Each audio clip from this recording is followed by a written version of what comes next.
Okay, good morning, class. Today I will be discussing with you the first lesson under the prelim, which is uh, about personnel administration. So, of course, for us to know what personnel administration is all about, uh, we have to define the personnel administration first. So, as defined by the Merriam Dictionary, it is the pace of management concerned with the engagement and effective utilization of manpower to obtain optimum efficiency of human resources. So, as you notice, no, it is something very broad. And then on the later part of this, of course, I will also be reading other definitions from the other resources or other sources from the book. Okay? So, in other definitions, according to Donald E. Klinger, John Nalbandian, and Jared E. Lawrence, cited 2009, it actually discussed the scope of personnel administration by focusing on the four fundamental functions. No, this is functions, but I'm so sorry. Functions. So, we have one, planning. Number two, we have acquisition.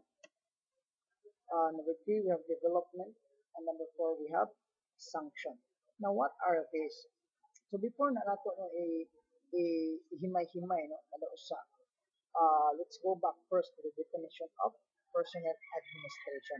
Because at some instance, no, a lot of people, especially katong mga nagtrabaho, no, they are actually having a misconception about what personnel administration is all about. So at some point also, it is not actually visible to the people, no, uh, the boundaries between personnel administration and human resource management. So it was not clearly sorry, wala pa siya na kung ano na napakita ang ilahang boundaries because at some point personnel administration and human resource management uh, in a vice versa, no? Pwede siya i-perform, no? Like example, shall we say, personnel administration, no? They are also conducting recruitment and selection. They are conducting planning, budgeting, controlling, and so on, no? And so, the human resource management too, no? Kailangan sa nang exercise. But however, no, na sila yung mga specific boundaries. Now, this is what I wanted to discuss to you today, no? Also, now, we mentioned a while ago that ingon dire no sa mga coming from the citations year 2009 by Donald E. Klinger and also to the other proponents. It actually stated here that the fundamental functions of the personnel administration is planning, acquisition, development, and sanction. So, kani gid no ang pinakaupat. Now, if you want to know more about uh, the boundaries between the two, so I will be presenting to you also sa ako ang sa kaning differences. Now, there is actually a comparison between them. So, ang personal management class, as lately, no, before it was being evolved in HRM, and then finally, right now, ang commonly na ginagamit, no, instead of personnel administration, admin, no, administrative office. And we also have human resource management or human resource office. So, what are the specific boundaries between the two? Uh, First, in terms of management of people, no, the management of people employed. Yeah, ang sa management of employees is part of PSA, which is actually uh, by kuan siya, no, by departmental, or personal management itself actually take the leads of the entire kuan siya no is ato siyang mastorya ato siyang masulti na they are right hand of the manager or the CEO or the boss. Okay, so employees are treated as economic. So for them, of course, because in the personal administration, personal management, economic in the sense that they are the source of saman income. No, they are the source of income or kaning gitawag nito assets. No, in getting an income sa company. Now, in HRM, in a wider aspect, they are not just treated their employees as the source of income, but also sa mga social and a psychological man. So, minong gitag social and psychological man, mo na before, no, as I discussed that one previously, kay evolve naman ni siya, no? Ang personal administration, the kind of leadership being applied during the past centuries na, shall we say, 1700s, 1800s, no? They are so strict, no? In terms of, like, for example, sa trabahuan, uh, they are not going to allow people to roam around and talk with their co-worker. So, ang hitabo is for them, no, they are actually uh, implementing policies, no, strict policies. Kaya para nila, ang purpose tao when actually they are engaged to work or nga sila diha para manarbaho is being paid. No? It was being paid by the boss. It was being paid by the investor. So they supposed to, someone in compensation to that, of course, they have to functionalize well with to their job. So ang ilang trabaho, ila yung buhaton. Wala sila yung time na dapat din nila usikan ng oras because they are being paid. Okay? Now, talking about sa view of HRM, what we're no, ni gawas na lang siya no on the later part na no, uh, coming from personal administration no to or personal management to human resource management. Now, dili na lahi na. Why? Because dili na siya inana kayo ka tuyo no ato masulti mo something na very very very strict kayo ang personal management compared to human resource management. Why? uh, sa person kaning giingon diri no nga social and psychological man, meaning to say it actually values the the existence of a person, meaning to say when you say values the existence of the person or a human being, it's because a human being by nature now, if we are to understand, we are capable of socializing. uh, we have different motivations.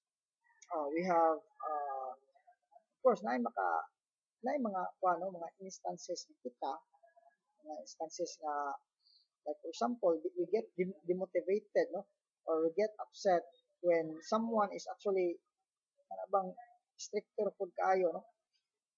And then aside from that part of motivations, like for example kanang paghatag og mga bonuses, that is the nature of the human being na and the capacity to actualize no, or to perform in an optimum way sa ato ang performance kay magawa siya through sa man motivation. So kinahanglan ko na nato no.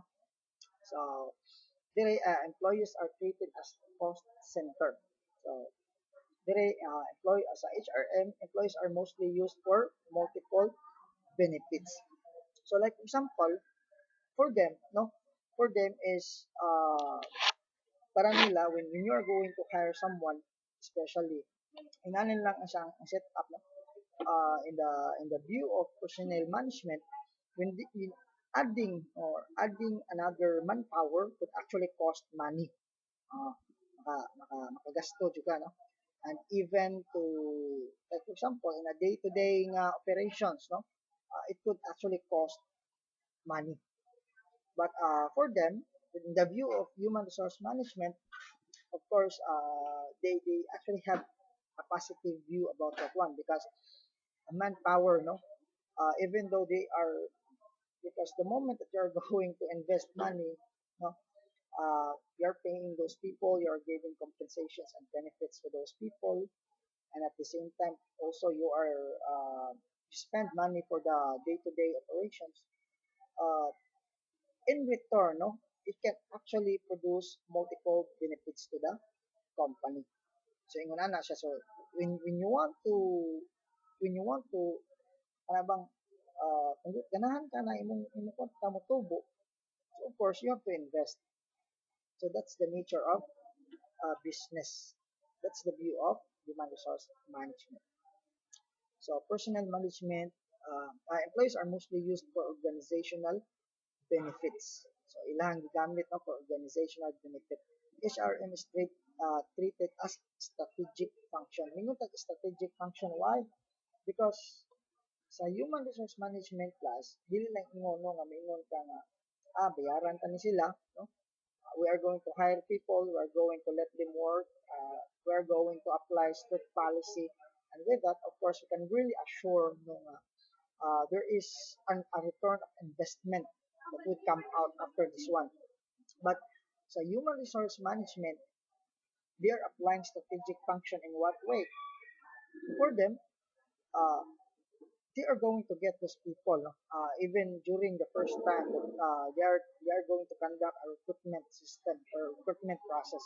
So in the recruitment process, of course, all of those prospect, no, all of the prospect about the people who actually has a potential, or regardless, no, if na may ubang tao, no, that can never, dili siya obvious, no, during the time na mag-conduct sila of recruitment, so it's not obvious that you can actually find out no what is the the skills of the person or one, but it will come out eventually no as magpadayon ang, like example, if na-hire na siya nga tao, so of course mag-conduct na sila og mga lain-lain nga mga, like example, lain-lain nga mga challenges sa work nga pwede ma-outcast sa usa ka tawo ang ihang talent or ihang skills.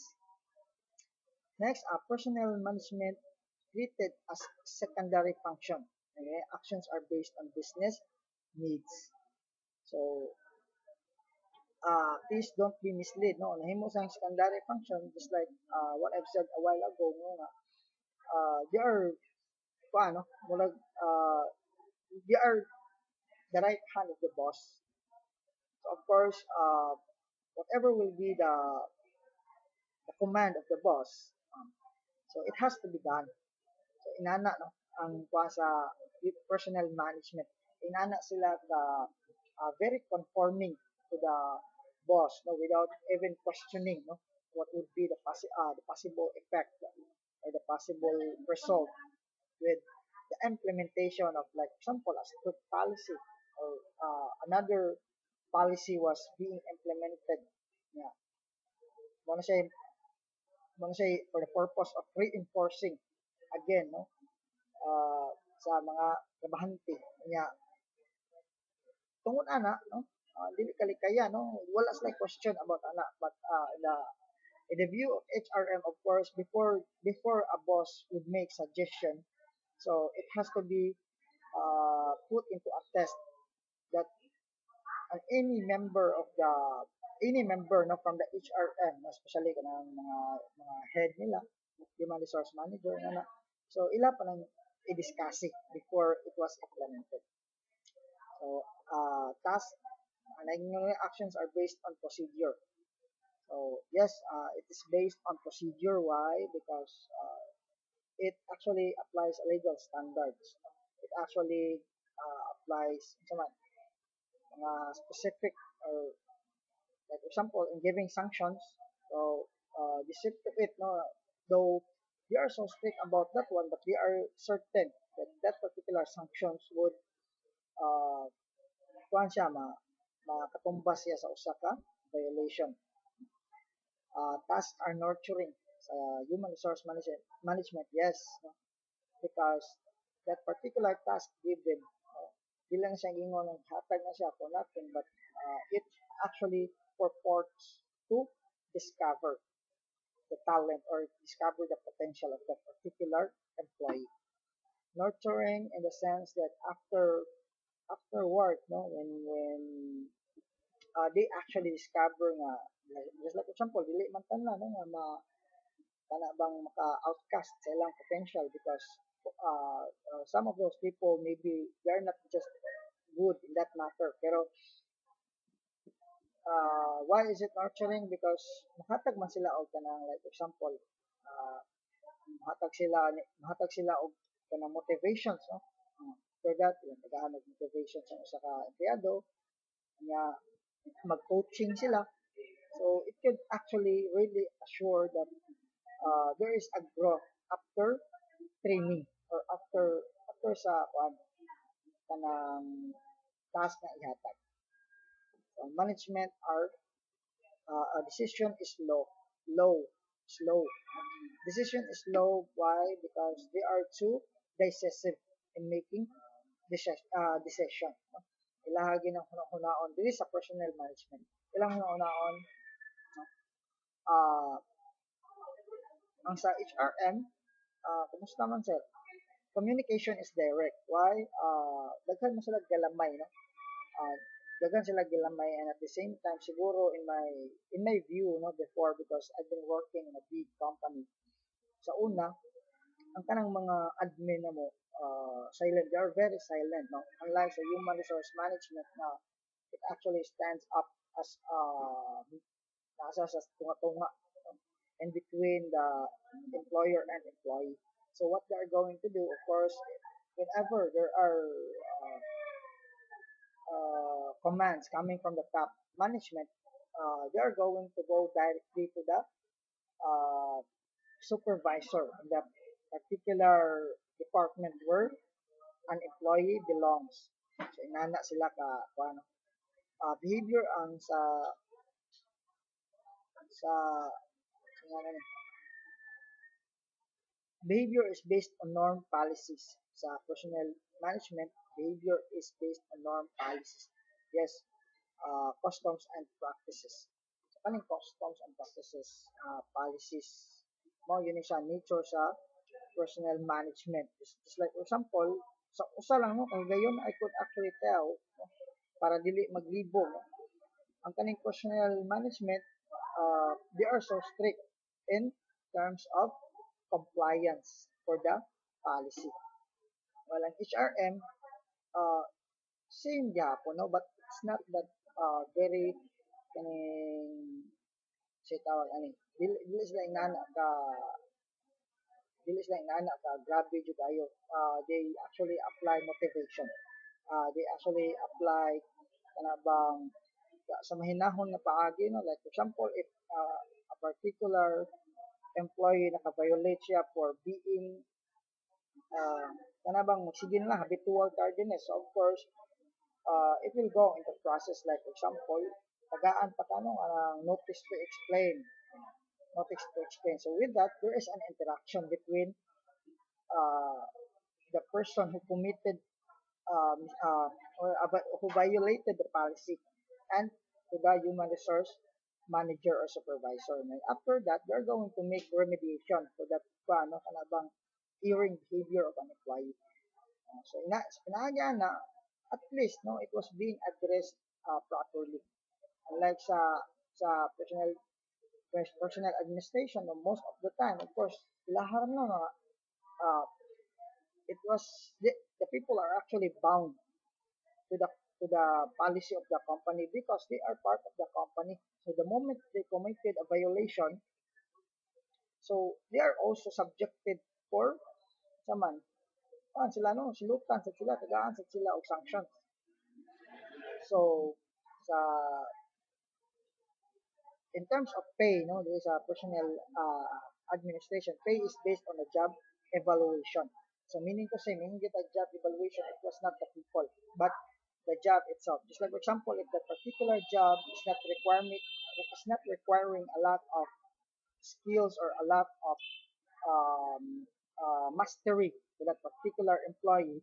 So of course, the salary grade or the based in the based on payment in terms of the compensation to the effort exerted to the particular employee is gamay ra compared sa kaning mga tao nga diri sa HRM gingon la pay is based on performance evaluation. So meaning to say regardless no, regardless sa imuha nga position still when that particular person being hired, like example nag-hire sila og mechanic. Now you're applying as a mechanic, ang ilang gi-require dito is at least 2 years experience, but you apply and then you have a 10 years experience being a mechanic. So with that, dili sila kabalibad nimo nga mingon sila nga ay ang among kinahanglan 2 years lamang gyud di kabayad nimo no. They are going to find ways on how to naman makakita sila og money no, also to contest or also to mura kag palito nila no ang mga performance is taas no ang kay taas mo kay performance taas po ang imong bayad nimo ang imong salary grade would also reflect on your performance or experience. Management note is transactional, while sa kuan sa human resource management it's transformational no. So what is kuan what is uh, transformational? Of course, when you talk about transformational, kuan siya, no? Ano bang, uh, from the word transform. So, from being an ordinary or from being, like, if karon pa lang ga, ano, you're not that, dili pa ka inana ka, well-developed na the person. Of course, the approach of the human resource management really ensures that the person could actually uh, grow, no, and by means of man, personal development, professional development, and so on, no. So I think I'm done no, discussing with that difference between personal management and human resource management. Now, let me continue no, with my discussion about the functions, the fundamental functions of personnel administration. Mo dyan siya pinaka-basic no, as cited by Donald E. Klinger and the proponents, year 2009. No, I get this information coming from the book no, Introduction to Public Administration, authored by Carmelo Rico S. Bihasa. It was published 2015. So, gingon din state din no nga when you say planning, of course, it can also be done by the human resource department, human resource management. They are also planning uh, the what is actually the event in planning. Of course, in conducting hiring or like example, a company no naghihanglan sila nag-open sila maghihanglan sila ng mga trabahante. So they are going to make sure that there is a budget allocated for that particular event.